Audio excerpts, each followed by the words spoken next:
মেলা দিন থাকি তোমাকে একটা কথা কবার চাবার নাইছং জামাই। তোমাক যে কথাটা কেমন করিয়া কম সেটাই তো মুই ভাবি বাং না। মোরও শরম লাগে, লজ্জাও লাগে। কেমন করিয়া তোমাক কথাটা কং, মুখে তো মরে মরে মুখত বাধা আইছে। আরে শ্বশুর আব্বা হইলে কোনো চিন্তাই করেন না বাহে। আমরাই শ্বশুর জামাই, জামাই শ্বশুর, আমরাই কথা কমো। এটা শরম লজ্জা কিসের? জামাই শ্বশুরের মধ্যে শরম লজ্জা করলে কোনো কথাবার্তা হবে? কয়া ফেলান, কি কইবেন কয়া ফেলান, মুই কিছুই মনে করবেন না বাহে। জামাই যেটা মুই কবার যাং সেটা হইল মেলা দিন তো হয় শ্বশুর বাড়ির থাকি আছেন। শ্বশুর বাড়ির তো মেলা দিন হইল, প্রায় 4-5 মাস পার হয়ে গেল। গ্রামের মানুষে কানা ঘুষে করে, ফুসুর ফাঁসার করে যে জামাই মনে হয় ঘর জামাই থাকে, জামাইয়ের বাড়িতে মনে হয় কিছু নাই, জামাইয়ের মনে হয় একদম ফকির। এলে মানুষ কানা ঘুষে করে। তে বেডিটেক নিয়ে যান না, যা কয়দিন থাকি আইসেন।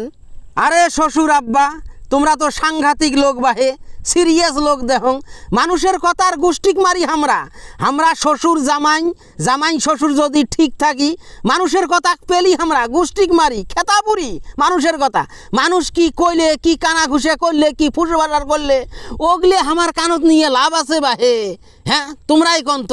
তার মানে তোমরা মোর বাড়িতে থাকতে চান, তোমরা ঘর জামাই থাকতে চান, তোমরা কুড়িয়ে আলসিয়ে জামাই যদি মুই জান্নু হয় তোমরা আলসিয়ে কামচোরা কাম করি খাবার বান্না, তাহলে তো মুই বেডিক দিনু না হয় বাহে। মুই তো ঘর জামাই রাখবেন নং, মোর একটা মান সম্মান আছে, মোর একটা ইজ্জত আছে। হ্যাঁ গ্রামের মানুষ মুখ আলাদা চোখে দেখে। এ শ্বশুর আব্বা এত ফডর ফডর মারান গে, ফডর ফডর যে দেখবার নাইছেন। তোমরা কার বাড়িতে আছেন বাহে? তোমরাও তো তোমার শ্বশুরের বাড়িতে আছেন, তোমরাও তো ঘর জামাই আছেন। ওই যে তোমরা বিয়ে করি আসছেন আর তো তোমার দেশতে চলি যান নাই হোগামারি চিলমারিত, তোমরাই আছেন ঘর জামাই আর মুই আসং তোমার বাড়িত।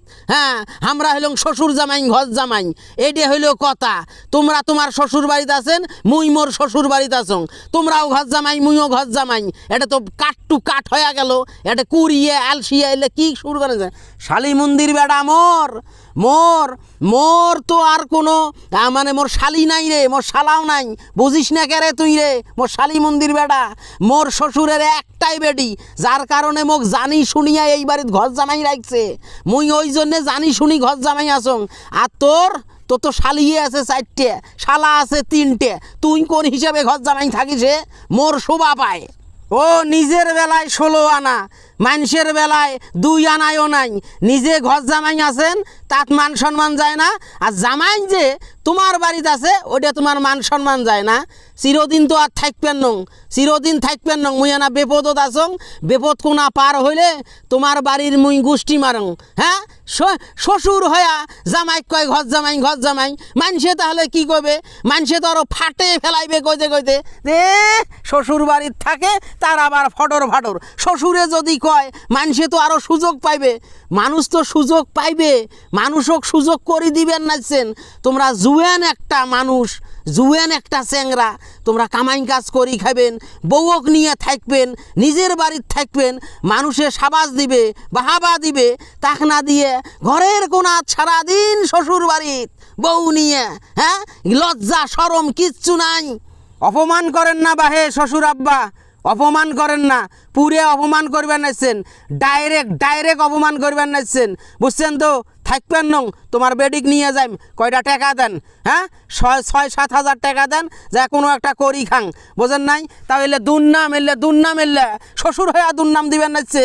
মোর তো মরাই ভালো মোর, মরলে তো ভালো হয়। তোর মতন জামাই যদি মরিল হয় ভালোই হইলে হয়। কত টাকা দিছং রে তোক রে, তুই এইজন করি মোর কাছে কত টাকা নিবু রে?